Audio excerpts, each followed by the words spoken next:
Digital fraud પર supreme કોર્ટની લાલ આંખ। નમસ્કાર, હું છું પિનલ। સ્વાગત છે આપનું કરંટ ટોપિકમાં। વાત કરી રહ્યા છે આજે વધતા ડિજિટલ ફ્રોડના કેસોની। ન માત્ર વધતા ડિજિટલ ફ્રોડના કેસો, પરંતુ હવે તેને ડામવા માટે કેવા પ્રકારના પગલાં લેવા જરૂરી છે।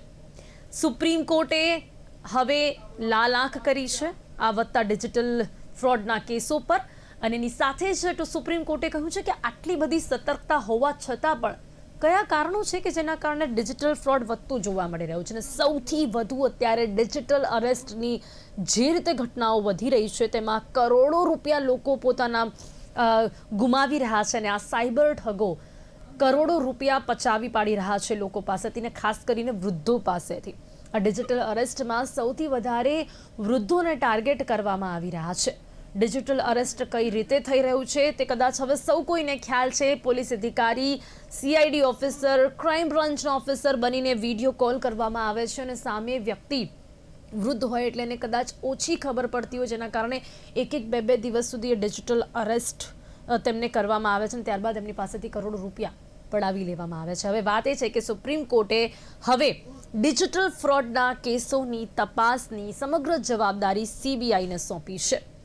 એટલે કે હવે ક્રાઇમ બ્રાન્ચે ઇન્વેસ્ટિગેશન કરવું પડશે ડિજિટલ ફ્રોડ માટે, અને CBI ફ્રોડ કેસોમાં બેંકોની ભૂમિકા શું છે તેની પણ તપાસ કરે તેવું પણ અહીંયા સુપ્રીમ કોર્ટે કહ્યું છે। કારણ કે જ્યારે પણ ડિજિટલ ફ્રોડ થાય છે ત્યારે એમાં ક્યાંક ને ક્યાંક બેંક તો આવે જ છે વચ્ચે। બેંકમાંથી પૈસા ઉઠાવી લેવામાં આવે છે, બેંકમાંથી જ પૈસા પડાવી લેવામાં આવે છે। એટલે બેંકોની ભૂમિકા શું છે, અને ક્યાં એવું છે કે સેફટી નડે છે, કે સેફટીનો અભાવ છે, જેના કારણે બેંકોમાંથી આ સાયબર ઠગો પૈસા પડાવી લેતા હોય છે। એની સાથે જ મહત્વની વાત એ પણ છે કે સિમ કાર્ડ હોવું જરૂરી છે। વોટ્સએપ, ટેલિગ્રામ જેવી એપ્સને ખાતરી કરવી પડશે કે જે કોઈ નંબર પરથી આ એપ્લિકેશન્સ ચાલી રહી છે એ નંબર ચાલુ હોય, એટલે કે સિમ કાર્ડ ચાલુ હોવું જરૂરી છે।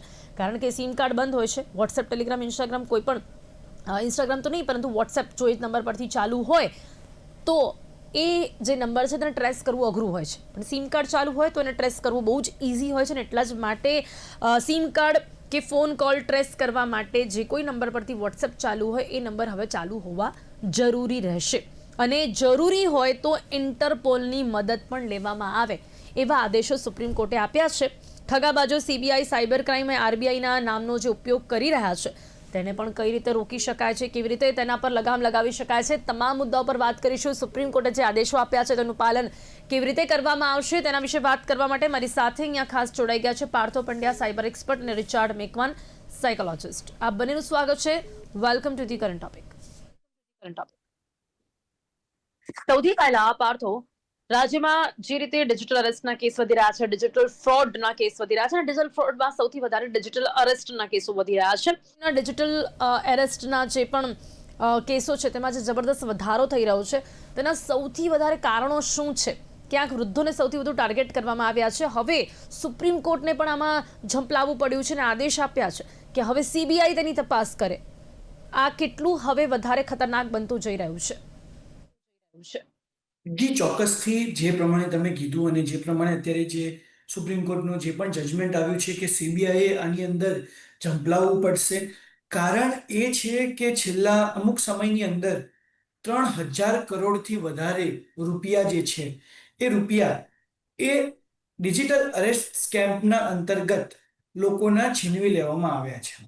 હવે એમ ગણીએ કે બેંગ્લોરના શિક્ષિત એક વ્યક્તિ હતા, જેમને પણ 80 લાખ સુધીના રૂપિયા એમના જતા રહ્યા છે, અને ગુજરાતના એક પ્રોફેસર છે જેમના 3.5 કરોડ રૂપિયા આ રીતે ડિજિટલ અરેસ્ટની અંદર જતા રહ્યા છે। હવે આ ખતરનાક કેમ છે એનું કારણ એ છે કે માણસો જે છે એ બધા વિશ્વાસ કરે છે તો પોલીસ ઉપર કરે છે, અથવા કોઈ પણ ઓફિશિયલ્સ ઉપર વિશ્વાસ કરે છે, પણ જ્યારે આ સાયબર ગઠિયાઓ અથવા સાયબર અપરાધીઓ એમનું જ રૂપ લઈને જ્યારે એમની સાથે વાત કરી રહ્યા છે, ત્યારે શું? તો ત્યારે દરેક વ્યક્તિએ આ વસ્તુ સારો એવો ટોપિક જે ન્યૂઝમાં આપણે વારંવાર ડિસ્કસ થતો હોય છે કે ડિજિટલ અરેસ્ટ છે શું? પહેલા તો એ તમે સમજો છો, બધાએ ઘણી વખત સાંભળ્યું પણ હશે। હું એક વખત ફરી કહી દઉં તો તમને એક વિડીયો કોલ આવશે, એ વિડીયો કોલમાં જે સામે બેઠું હશે એ વ્યક્તિ ક્યાં તો કોઈ પોલીસ ઓફિશિયલ અથવા કોઈ નેવી, કોઈ ક્યાં તો કોઈ કસ્ટમ, ક્યાં તો કોઈ પણ ડિપાર્ટમેન્ટના કપડાં પહેરીને બેઠું હશે. તમને ફેક બનાવેલું પીડીએફ મોકલશે, જેમાં તમારો આધાર કાર્ડ નંબર કે એવું કોઈ પણ એક પર્સનલ ડિટેલ હશે એ ત્યાં તમને આપેલી હશે, અથવા એ તમને વેરીફાઈ કરવાનું કહેશે કે તમારું પાર્સલ પકડાઈ ગયું કે આમ તેમ, ગમે તે રીતે તમારી ઇન્ફોર્મેશન પોતાની પાસે લેશે.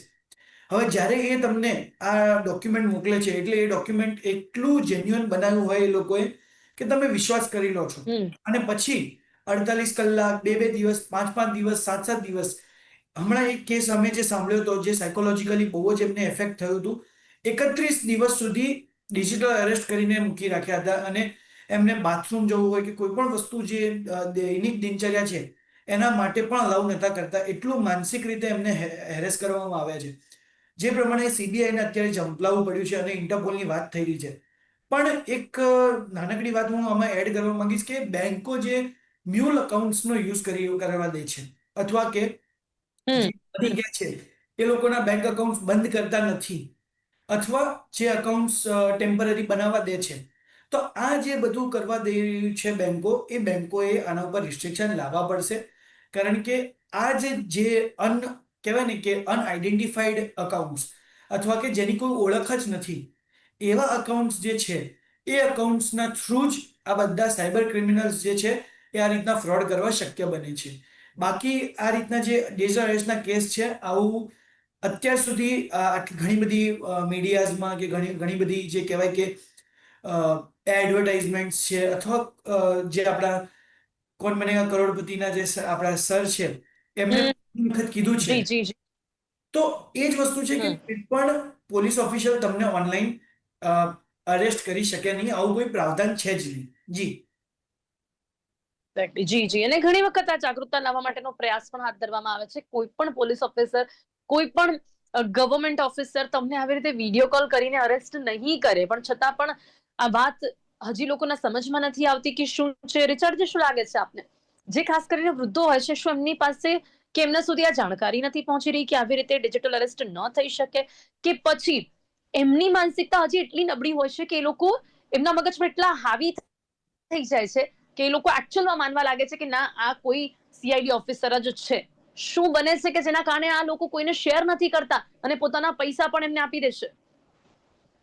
બહુ સરસ સબ્જેક્ટ, અને મને લાગે સુપ્રીમ કોર્ટે જે આદેશ કર્યો છે એ ખરેખર બહુ આવકાર્ય છે, અને ઘણા બધા લોકોને એનો લાભ થશે એવી આશા છે. પણ જ્યારે વૃદ્ધોની વાત કરીએ છીએ ત્યારે જે ડિજિટલ અરેસ્ટના લોકો છે એ પણ એ સાયકોલોજીનો ઉપયોગ કરીને જ એરેસ્ટ કરતા હોય છે. અને એની અંદર જે ટેકનિકનો એ યુઝ કરે છે એ છે આઇસોલેશન ટેકનિક કહેવાય છે એને, કે જેની અંદર તમે જે વ્યક્તિઓ એકલા રહેતા હોય એમની પર વધારે એટેક થાય છે. અને તમે જોજો કે ખાસ કરીને જે લોકો પેન્શનર છે, કે જે લોકોના ગવર્મેન્ટ જોબ છે, અથવા તો રિટાયર્ડ છે પણ બિઝનેસમાંથી એ થયેલા છે, જે લોકોની પાસે પૈસા છે, આ એ લોકોનું ષડયંત્ર છે. એવા આઇસોલેશન ટેકનિક, એટલે એવા જ લોકોનો ઉપયોગ કરીને એ લોકો એમને ડિસ્કનેક્ટ કરી દે છે. શું કરી દે છે?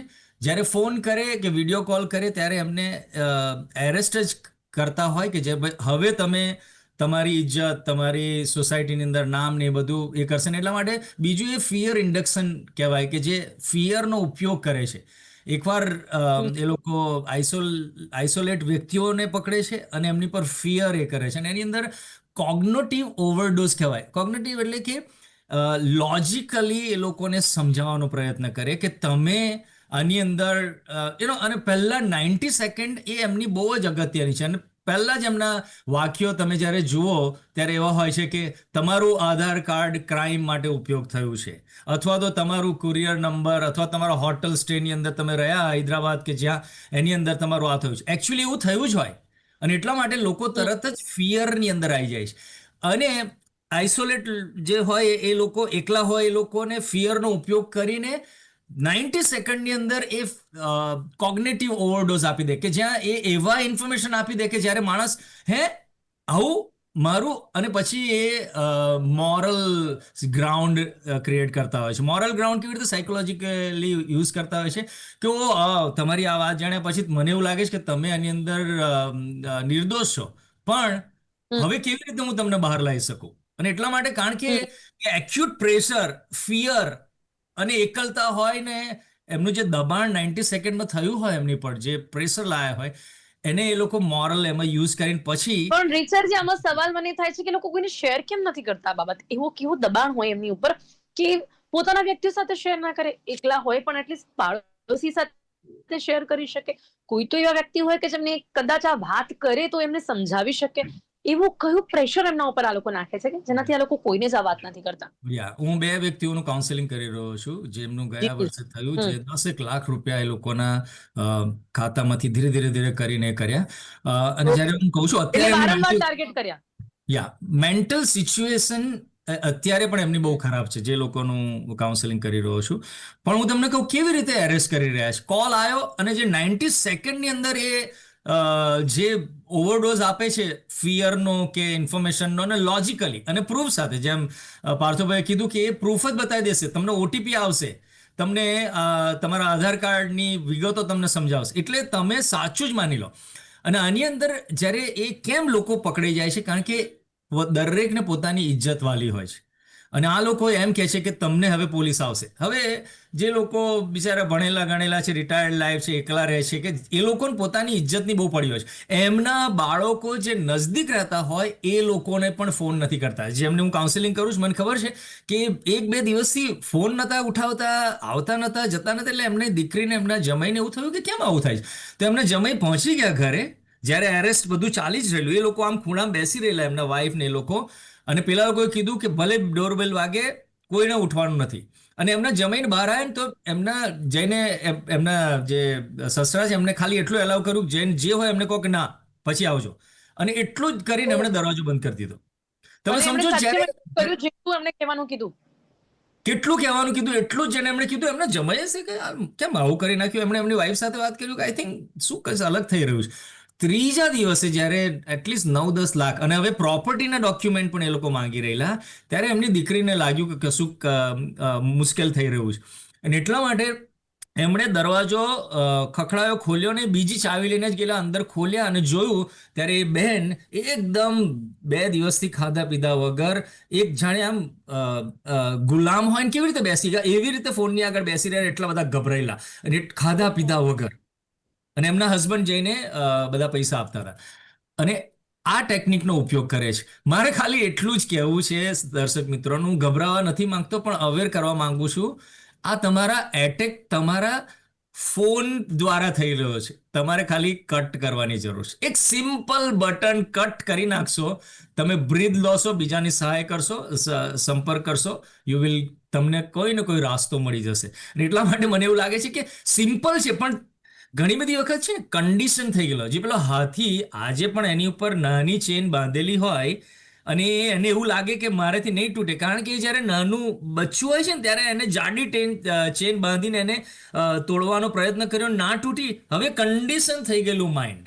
એ 90 સેકન્ડ, 1 અવર, 2 અવર્સ, 3 અવર્સમાં તરત જ તમારા જમાઈનું શું થશે, તમારા આમનું શું થશે, અને તમારો બિઝનેસમાં થઈ જશે. તો એ બધા પછી ફોન કટ કરી દેશે તો એ બચી જશે. It's like exactly. હિપ્નોટાઇઝ કરી દેવામાં આવે છે, કેટલા ડરાવી દેવામાં આવ્યા છે કે જો વાત સાંભળતા ગયા તો પછી એમાં ભરાઈ જશે. કન્ડિશન હવે થશો. હવે સવાલ એ થાય છે રિચર્ડજી, એ આપે જે વાત કરી એનાથી કનેક્ટેડ હું પાર્થોજીને પૂછવા માંગીશ કે પાર્થોજી, એટલે શું અનનોન નંબરથી જ આ કોલ્સ આવતા હોય છે કે જે રીતે હવે આપણે પહેલા થોડાક સમય પહેલા જોયું હતું કે આપણા જ કોઈક વ્યક્તિનો મેસેજ આપણને આવે એટલે આપણને તો એવું જ લાગે કે આપણો વ્યક્તિ છે તો એનો ફોન આપણે કેમ ના ઉપાડીએ, કારણ કે એ વ્યક્તિનો ફોન હેક થઈ જાય અને પછી એનો ફોન હેક થાય એટલે આપણને મેસેજ કરે ને કે મને કંઈક જરૂર છે પૈસાની, તો તરત જ મારા અકાઉન્ટમાં પૈસા નાખ. એટલે આપણને લાગે કે આપણો ભાઈ છે કે આપણો ફ્રેન્ડ છે એટલે આપણે તરત જ એના અકાઉન્ટમાં પૈસા નાખી દે. તો એવી જ રીતે આ જે વિડીયો કોલ્સ આવે છે, આ જે ડિજિટલ અરેસ્ટ માટેના કોલ્સ આવે છે ફેક, એ અનનોન નંબરથી આવતા હોય છે કે એમાં પણ હેક કરીને કોકના નંબરથી કરી શકે એ લોકો?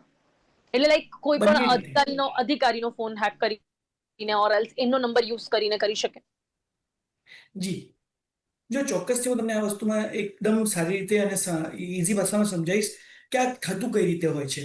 હવે એ લોકો શું કરે છે કે કોઈ તમારું વ્યક્તિ છે ઓળખીતું, એ વ્યક્તિ અગર લોજિકલી એટલું ભણેલું ગણેલું નથી તો એ લોકો શું કરે છે, તો એ લોકો એમને ફોન કરીને એમને એક નંબર નખાવડાવે છે, સ્ટાર પછી એક નંબર છે, પછી સ્ટાર અને પછી એમનો મોબાઈલ નંબર. જેનાથી શું થાય છે કે એમના મોબાઈલ પર આવતા જેટલા પણ ઓટીપી, SMS, કોલ કે ગમે તે છે એ બધું ફોરવર્ડ થઈ જાય છે આપણા જે ક્રિમિનલ છે એ ક્રિમિનલના મોબાઈલ નંબર પર. હવે ક્રિમિનલ એ મોબાઈલ નંબરનો ઉપયોગ કરીને વોટ્સઅપમાં લોગિન કરે છે અને વોટ્સઅપમાં લોગિન કરીને પછી તમને વિડીયો કોલ કરે છે. હવે આ બે રીત છે. એક ક્યાં તો અનનોન નંબરથી આવશે અને બીજું ક્યાં તો આવી રીતના તમારા ઓળખીતાનો કોકનો જે મોબાઈલ છે એ હેક કરીને એના પરથી વિડીયો કોલ આવશે.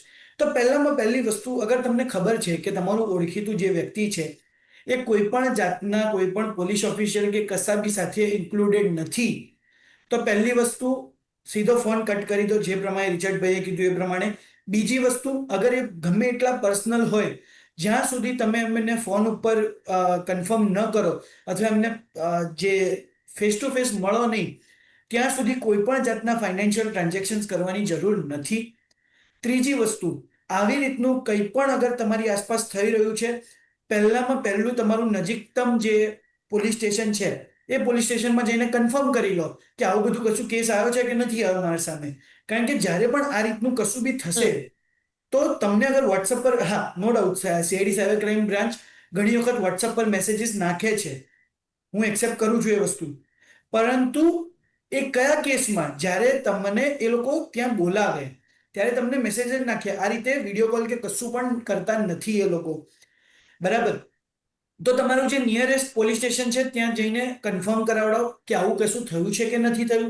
અગર થયું છે પછી તમારે વિડીયો કોલ તો પણ ઉપાડવાની જરૂર નથી. જે પણ કામ થશે એ બધું ત્યાં જ એ પોલીસ સ્ટેશન વાળા વ્યક્તિ જ તમને મદદ કરશે.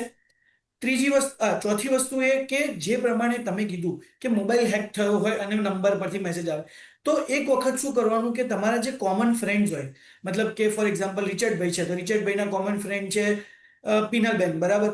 તો અગર રિચર્ડભાઈનો ફોન હેક થયો છે અને પીનલબેન મને પણ ઓળખે છે, તો હું શું કરીશ? હું પહેલા રિચર્ડભાઈને કન્ફર્મ કરીશ કે રિચર્ડભાઈ, આ તમને આવો કોઈ મેસેજ આવ્યો છે, બરાબર? હવે રિચર્ડભાઈને અગર એ મેસેજ આવ્યો તો સમજી લેવાનું કે આ કંઈક ને કંઈક ગડબડ થઈ રહી છે, બરાબર? પણ અગર આવું કશું નથી તો સિમ્પલી જે પ્રમાણે રિચર્ડભાઈએ કીધું એ પ્રમાણે સીધો કટ મારો ફોન, સીધા પહેલા નજીકના પોલીસ સ્ટેશન પર જાઓ અને એ નંબર આપી દો ત્યાં કે જો ભાઈ.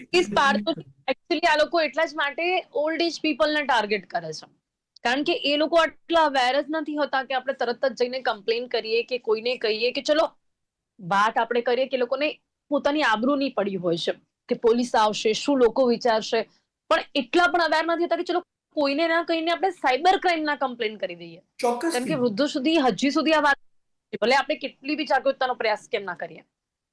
ચોક્કસથી જે પ્રમાણે તમે કીધું એ પ્રમાણે કે 1930 નંબર છે જ, તમારે કોઈ તમારી ઇન્ફોર્મેશન પણ આપવાની જરૂર નથી. તમે ખાલી ફોન કરશો એ તમને બધી જ હેલ્પ કરી દેશે. 1930 1930 નંબર જે છે એ 1930 નંબર પર ખાલી તમે એક ફોન કરશો અને બધી ઇન્ફોર્મેશન કહેશો કે મારી જોડે આવું આવું થયું છે, એ વિધાઉટ એની કાઇન્ડ ઓફ પ્રશ્ન પૂછે સીધા તમને હેલ્પ માટે આવી જશે. તમને એક ઓનલાઈન એકનોલેજમેન્ટ નંબર જ આપી દેશે. હવે તમે કીધું કે વૃદ્ધોને ટાર્ગેટ કરે છે. હવે તો વૃદ્ધોને ટાર્ગેટ કરે છે તો અત્યારે તમે જોઈ રહ્યા છો કે આપણે આટલી બધી અવેરનેસ ફેલાવવાની ટ્રાય કરી રહ્યા છીએ. હવે ખાલી બાળકોને જે સીઆઈડી સાયબર ક્રાઇમ અત્યારે કરી રહ્યું છે કે સ્કૂલોમાં જઈને અવેરનેસ સેશન કરે છે, તો એ રીતે સોસાયટી બાય સોસાયટી જઈને આ રીતના જે ઇઝીલી અવેરનેસ સેશન કરવાની જે જરૂર છે, એના માટે જે હ્યુમન ફોર્સની જરૂર પડશે, માણસોની જરૂર પડશે. કારણ કે માણસો અત્યારે છે જ નહીં કે જે આ ઇઝી ભાષામાં સમજાઈ શકે. હવે જ્યાં સુધી સમજાઈ નહીં શકે ત્યાં સુધી એ લોકો જે છેવાડાના માનવી સુધી વાત પહોંચવી જોઈએ એ ક્યાં તો આવી રીતના ન્યૂઝ ચેનલ્સ થ્રુ પહોંચે છે, ક્યાં તો પછી જ્યારે આવી રીતના કોઈ કેસમાં સંડોવાઈ જાય પછી એ લોકો સુધી આ વસ્તુ પહોંચે છે. તો પહેલું આ જે અવેરનેસ છે એ જ સાયબર ક્રાઇમની અંદર કે કોઈ પણ ડિજિટલ અરેસ્ટ છે, કોઈ પણ જાતના ક્રાઇમની અંદર ખાલી ને ખાલી એક જ વસ્તુ કામ કરે છે, જે છે અવેરનેસ. મતલબ કે જ્યાં સુધી તમે એમના મગજમાં ઘુસાડી નહીં દો કે આવું કશું ના હોય અને કશું બી થાય તો કોઈ ઇજ્જત ઉપર લેવાની જરૂર નથી. હવે સમજો, ચોક્કસથી. પણ આપ જે વાત કરી રહ્યા છો પાર્થિવજી, રિચર્ડજી, શું આપને નથી લાગતું કે અત્યારે જેટલા ડિજિટલ અરેસ્ટના કેસો વધ્યા છે, યંગસ્ટર્સ તો જાગૃત છે ને લઈને, તો શું એ યંગસ્ટર્સ પોતાના પેરેન્ટ્સને નહીં સમજાવતા હોય? શું આપને નથી લાગતું કે છતાં પણ એ ડિજિટલ અરેસ્ટમાં ફસાઈ જઈ રહ્યા છે? દરેક વ્યક્તિ અત્યારે પોતાના ઘરે પોતાના માતા પિતાને કહેતું હશે, કાં તો પછી મને લાગે છે કે કંઈ પણ એમના બેંક અકાઉન્ટ સિક્યોર કરવાનો પ્રયાસ કરી રહ્યા હશે, કાં તો એમની પાસે બધું જ એમનું ટ્રાન્ઝેક્શન જે પણ કરી શકે એ લોકો જ કરી શકે એવું કંઈક પણ હેન્ડલિંગ લઈ લીધું હોય. આવું કંઈક યંગસ્ટર્સ કરી શકતા હોય? છતાં પણ નથી થઈ રહ્યું? શું કારણ લાગે છે? યા સો તમારો આન્સર આપું એ પહેલા યંગસ્ટર પણ ફસાયેલા છે આની અંદર. કેવી રીતે? કારણ કે હું એવા લોકોને ઓળખું છું કે હવે વિડીયો કોલ કોઈ છોકરીનો આવે અને થોડી વાર વાતચીત કરે અને પછી એના કપડાં કાઢી નાખે, ન્યૂડ થઈ જાય અને એ આ આખો બહુ જ જૂનું ચાલતું આવ્યું છે ને, છતાં પણ લોકો અત્યારે આમાં ફસાઈ જાય છે. એટલે યંગસ્ટર પોતે જાણકાર હોવા છતાં એ કારણ કે એમણે 2-5 મિનિટ એ છોકરી સાથે વાત કરી અને એ છોકરીનો જે કંઈ વાત થઈ આખી રેકોર્ડ કરી અને એમના સોશિયલ મીડિયા પર અથવા ફેસબુક પર મૂકી દેશે. આ ડર છે ને સખત છે. અને એટલા માટે યંગસ્ટર્સને ખબર છે, એમના મમ્મી પપ્પાને સમજાવે છે, પણ એમના મમ્મી પપ્પાને શું છે કે મારા દીકરાને અત્યારે બિઝનેસમાં હશે, મારી વહુ કે મારી દીકરી આ બધાને ડિસ્ટર્બ કરાવવા વગર પોતે જ, કારણ કે કોઈને કોઈ લૂફોલ એટલે કોઈ જગ્યાએ તમારું એવી સેન્સિટિવ વાત આ ડિજિટલ અરેસ્ટ વખતે એ લોકો કરાવી દેતા હોય છે. એ લોકો પોર્નોગ્રાફિકલ સાઇટ તમે જોઈ છે કે તમે આ કર્યું તે કર્યું, આવા જ વડીલોને પણ કહે છે અને એ લોકોને ખબર છે કે અને એટલા માટે એ પોતાના ઘરના લોકો આ વાતો જાણી ના જાય એટલા માટે એ લોકો બચાવવાનો પ્રયત્ન કરે છે. અને એટલા માટે મારે ખાલી એટલું જ કહેવું છે કે એ લોકો ફિયરનો ઉપયોગ કરીને તમારા માઇન્ડ પર એટેક કરે. રિચર્ડજી, એવા આંકડાઓ છે, સીએ, ડોક્ટર, એન્જિનિયર સહિતના લોકો પણ ડિજિટલ અરેસ્ટનો શિકાર બની રહ્યા છે. શું મારી પર એવા ફોન નથી આવ્યા કે જ્યાં વોટ્સએપ હોય કે જ્યાં પોલીસનો ફોટો હોય, મારી દીકરીઓ ફોરેન છે તો એમના નામે ફોન નથી આવ્યા છે? મને ખબર છે કે જો હું એમની સાથે વાતોમાં એંગેજ થઈશ તો તકલીફ થશે. અને મને કારણ કે હું અવેર છું એટલે એ લોકોને સમજ પડે છે કે કેવી રીતે કરવું છે. અને કેટલા બધા લોકોને મેં એ રીતે જ અલગ કરી દીધા. અને આ જોવાના કારણે મને લાગે આપણે એ વસ્તુ કરવાની જરૂર છે કે એક અવેરનેસ અને સિમ્પલ કટ કરો, બ્રીથ કરો, બીજાને બહુ વાત કરો. સાચી વાત છે કે બિલકુલ ફોન કટ કરવાની બહુ સિમ્પલ છે, તમે લોજિક સમજાવ્યું એ કદાચ લોકોના મગજમાં ઉતરી શકે કે અનનોન કોલ કે પછી કોઈનાથી પણ 1 મિનિટથી વધારે વાત કે પછી અડધી સેકન્ડ પણ વાત કેમ કરવી. ફોન કટ થશે એટલે માનસિકતા પર જે હાવી થવાની વાત છે એ જ નહીં આવે. અને અંતમાં પાર્થોજી, ડિજિટલી એઆઈ પણ કેટલું હેલ્પફુલ થઈ શકે છે આવા સાયબર ઠગના ખાતા જપ્ત કરવા માટે? આરબીઆઈ પણ પૂછ્યું છે. શું લાગે છે આપણે ડિજિટલી પણ કઈ રીતે સિક્યોર રહી શકીએ છીએ? થર્ડ પાર્ટી મોબાઈલ એપ્લિકેશન કરી શકીએ કે પછી ક્યાંક જે રીતે ડીપફેકનો પણ શિકાર લોકો બની રહ્યા છે, મલ્ટીફેક્ટર ઓથેન્ટિકેશન, ડિજિટલી કઈ રીતે સિક્યોર રહી શકાય છે? જી ચોક્કસથી, જે પ્રમાણે સરકારે પણ કીધું છે કે એઆઈ નો ઉપયોગ કરી શકો કે ના કરી શકો, તો એમ એક વખત પોતાનું જે કહેવાય કે પોતાનું એક એઆઈ આપણે ઇન્ડિયામાં ડેવલપ કરવું પડશે અને એના થ્રુ જ આપણે આ જે પણ જે મ્યુલ અકાઉન્ટ છે કે એ બધા અકાઉન્ટ છે એ બધાને ઓટો ક્લોઝ કરાવવા અથવા જે સ્ટેબલ રહી ગયા છે બહુ ટાઈમથી અકાઉન્ટ, ખૂબ જ શોર્ટમાં આપણે જે એડવાઇસ આપી શકીએ લોકોને. ચોક્કસથી સિમ્પલ છે કે એઆઈ નો યુઝ કરો પણ રિસ્પોન્સિબલી કરો. બીજી વસ્તુ, કોઈ પણ આ જે તમે અટેક્સ થઈ રહ્યા છે તો તમારે કોઈ પણ ડર લેવાની જરૂર નથી. તમારી ઇજ્જત ઉપર કશું નહીં આવે. ખાલી ને ખાલી એક જ નંબર યાદ રાખો, 19301930, અથવા તમે ગમે ત્યારે મને પણ કોન્ટેક્ટ કરી શકો છો. સાયબર કેસીસમાં હું તમારી હેલ્પ કરવા માટે રેડી છું. આખા ગુજરાતની અંદર હું ઓપનલી કહું છું કે હું બધા કેસમાં હેલ્પ કરવા માટે રેડી છું. જી, ખૂબ સરસ. Thank you so much. આ પ્લેટફોર્મથી આપે પણ લોકોને આ વાત કરી તે બદલ, અત્યારે અમારી સાથે જોડાવા બદલ પણ આપનો ખૂબ ખૂબ આભાર. સમય અહીંયા સમાપ્ત થાય છે. રિચાર્ડજી, પાર્થોજી, thank you so much for connecting with us. Thank you.